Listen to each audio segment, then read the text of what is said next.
marketing most of the paradox. Companies வந்து எங்களோட ப்ராடக்ட்டை வாங்க சொல்லி அவங்க ப்ராஃபிட் மேக் பண்ணியிருப்பாங்கன்னு நீங்கள் கேள்விப்பட்டிருப்பீங்க.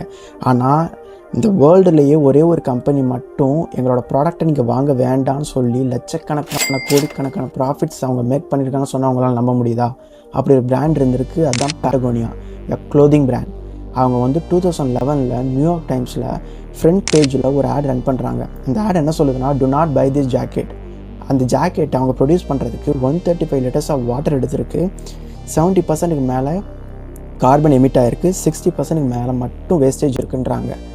இப்படி அவங்க ஆட் ரன் பண்ணதுனால ரொம்ப பாப்புலர் ஆகுது. ஏன்னா இது வந்து நீங்கள் ஏன் வாங்கக்கூடாதுன்னு சொல்லிட்டு பீப்புள் எல்லாம் கொஸ்டின் பண்ண ஆரம்பிக்கிறாங்க. ரொம்ப யூஎஸ் மீடியா அட்டென்ஷன் வேறு க்ரியேட் ஆகுது. அப்படி பண்ணதுனால மட்டும் அந்த இயரில் மட்டும் 30% மேலே ரெவன்யூ இன்க்ரீஸ் ஆகிருக்கு. இப்படி இன்க்ரீஸ் ஆனதுனால அந்த இயரில் மட்டும் மோஸ்ட் ஆஃப் த ப்ராஃபிட்ஸ் வந்து கிளைமேட் ட்ரஸ்ட்டுக்கு வந்து அந்த ஃபவுண்டர் வந்து எழுதி வச்சுருக்காங்க. அந்த ஃபவுண்டர் வேறு யாரும் இல்லை, மிஸ்டர் இவான். இவர் கொஞ்சம் சைக்கான ஆளுகாய்ஸ். ஏன்னா இவரோட லைஃப் ஸ்டைலே என்னென்னா, இவர் ட்ரக்கில் தான் தங்குவார், இந்த வேனில் தான் போவார் வருவார். இவரோட பேஷன் என்னென்னா மவுண்டனை கிளைம் பண்ணுறது, சன்செட்டை பார்க்குறது, இந்த மாதிரியான ஒரு லைஃப் ஸ்டைலில் தான் இருக்கார். இவர் வந்து 1970s இவர் என்ன நோட்டீஸ் பண்ணுறாருனா, இவர் கிளைம் பண்ணி போகும்போது எந்த ஒரு கியரும் ப்ராப்பராக இல்லை, ட்ரக்கருக்கு எந்த ஒரு சேஃப்டியும் இல்லைன்னு நினச்சி இவரே அந்த ப்ராடக்ட் எல்லாம் மேக் பண்ணி இவர் யூஸ் பண்ணுறாரு. இப்படி யூஸ் பண்ணுறதுனால இவர் என்ன நோட்டீஸ் பண்ணுறாருனா, இப்போ நம்ம யூஸ் பண்ணி இப்படி நம்ம விற்கிறதுனால நேச்சுரல் டிசாஸ்டர் வர்றதுக்கான கூட சான்சஸ் இருக்குது. ஏன்னா மவுண்டைன் வந்து கிராக் ஆகும். ஏன்னா நம்மளை பார்த்து நிறையா பேர் வந்து இதை வாங்கி கிளைம் பண்ணுவாங்க. இதனால் அந்த ப்ராடக்டை விற்கிறத அவங்க ஸ்டாப் பண்ணுறாரு. அதுக்கப்புறம் இவர் எங்கே அந்த டேரெக்ஷன் திருப்பினாருன்னா, இந்த கியர்ஸ், அதாவது இந்த க்ளோதிங்கில் இந்த jacket, trekking pant, shoes, backpack, இவரோட டேரெக்ஷன்லாம் அந்த பக்கம் போயிடுச்சு. அது மட்டும் இல்லாமல் இவரோட ப்ரைஸ் ரேஞ்சே பார்த்தீங்கன்னா 25,000. அதாவது ஒரு ஜாக்கெட்டோட ப்ரைஸ் மட்டும் மினிமம் ப்ரைஸ் வந்து 25,000. ஸ்டில் வந்து இங்கே பீப்புள் வந்து பை பண்ணிகிட்டு இருக்காங்க. ஏன்னா பில்ட் குவாலிட்டி. அது மட்டும் இல்லாமல் இந்த ஒரு ஜாக்கெட்டை நீங்கள் வாங்கினீங்கன்னா அப்ராக்சிமேட்டாக 10 to 15 இயர்ஸ் வந்து இது உங்களுக்கு லைஃப் தரும். அது மட்டும் இல்லாமல் நம்ம இருக்கிறதோ ஃபாஸ்ட் ஃபேஷன். அதாவது நம்ம ஒவ்வொரு ட்ரெண்டுக்கும் ஒவ்வொரு மாதிரி அடாப்ட் ஆகிட்டு போயிட்டுருப்போம். இப்போ ஒரு ட்ரெண்டு வந்து ஃபாலோ பண்ணுவோம், அதாவது ஓல்டு மணி, அந்த மாதிரி இந்த 90s இருக்கிற ஸ்டைல்ஸ் எல்லாம் நம்ம இப்போ ஃபாலோ பண்ணிகிட்ருப்போம். அப்புறம் பார்த்திங்கன்னா அடுத்து இன்னொரு ட்ரெண்டுக்கு போவோம்.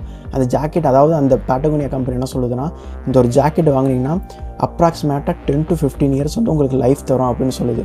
அது கீழே உங்களுக்கு ஏதாவது பிரச்சனையோ இல்லை கிழிஞ்சோ ஸ்டிச்சிங் விட்டு போச்சுன்னா நீங்கள் ரீப்ளேஸ் கேட்கக்கூடாது. அதுக்கு பதிலாக நாங்கள் ஒரு ட்ரைனிங் கிளாஸஸ் மாதிரி எடுப்போம். அதாவது இது நீங்கள் எப்படி ரிப்பேர் பண்ணி நீங்களே யூஸ் பண்ணிக்கலாம், ரீயூஸ் பண்ணிக்கலாம்னு சொல்லிட்டு அவங்க கிளாஸும் எடுக்கிறாங்க. இவங்க ஆரம்பித்தது 1990s ஆரம்பித்து ஸ்லோவாக தான் அந்த க்ரோத்தையே அட்டென்ட் பண்ணியிருக்காங்க. எந்த ஒரு மீடியா அட்டென்ஷனோ அந்த 90sலாம் அவங்க எந்த ஒரு இதுவுமே இல்லை. 2011 அப்புறம் தான் இந்த ஒரு டிராஸ்டிக்கான இம்ப்ரூவ்மெண்ட்டே நடந்திருக்கு. அது மட்டும் இல்லாமல் அவங்க என்ன சொல்கிறாங்கன்னா, 98% ஆஃப் த ஷேர்ஸ், அதாவது ஓனர்ஷிப் வந்து இவங்க வந்து கிளைமேட் ட்ரஸ்ட்டுக்கு வந்து எழுதி வச்சுருக்காரு இந்த ஃபவுண்டர். பேலன்ஸ் இருக்க 2% வந்து நான் ப்ராஃபிட் ஆர்கனைசேஷனுக்கு எழுதி வச்சுருக்காரு. அது மட்டும் இல்லாமல் எவ்ரி இயர் 1%, அதாவது ஆனுவல் சேல்ஸ்லேருந்து 1% வந்து சிஎஸ்ஆருக்கு மட்டும் போகுது. அதாவது இந்த இதுக்குன்னே ஒரு சில சோஷியல் குரூப்ஸ் எல்லாம் இருப்பாங்க, அது சிஎஸ்ஆர் ஆக்டிவிட்டீஸ்க்குன்னு, அதுக்கு இவங்க கான்ட்ரிபியூட் பண்ணுறாங்க.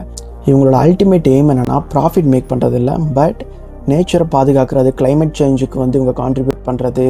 இந்த மவுண்டெயின்ஸ்க்கு அதை சொன்னேன் இல்லையா, அந்த ஸ்டோரியிலேயே இந்த வந்து மவுண்டெயின்ஸ் கிராக் ஆனதுக்கே அந்த குவாலிட்டி ஆஃப் த ப்ராடக்டெல்லாம் விட்டுட்டு புது டைரக்ஷனே எடுத்தார். அதாவது நம்ம வந்து கார்மெண்ட்ஸ்குள்ளே போகலான்னு சொல்லிட்டு அதுலேயும் இவங்க பார்த்து அதுவும் அவங்க மென்ஷன் பண்ணியிருக்காங்க. இந்த ஒரு ஜாக்கெட்டுக்கு என்னென்ன மாதிரியெல்லாம் நாங்கள் மெட்டீரியல்ஸ் யூஸ் பண்ணியிருக்கோம், எவ்வளோ லிட்டர்ஸ் ஆஃப் வாட்டர் நாங்கள் வந்து யூஸ் பண்ணியிருக்கோம்னு சொல்லிட்டு அதை நியூயார்க் டைம்ஸில் பப்ளிஷ் பண்ணி அதுக்கப்புறம் இது ஒரு மார்க்கெட்டிங் ஸ்ட்ராட்டஜியாகவே அவங்க வந்து கேரி அவுட் பண்ணிகிட்டு இருந்தாங்க.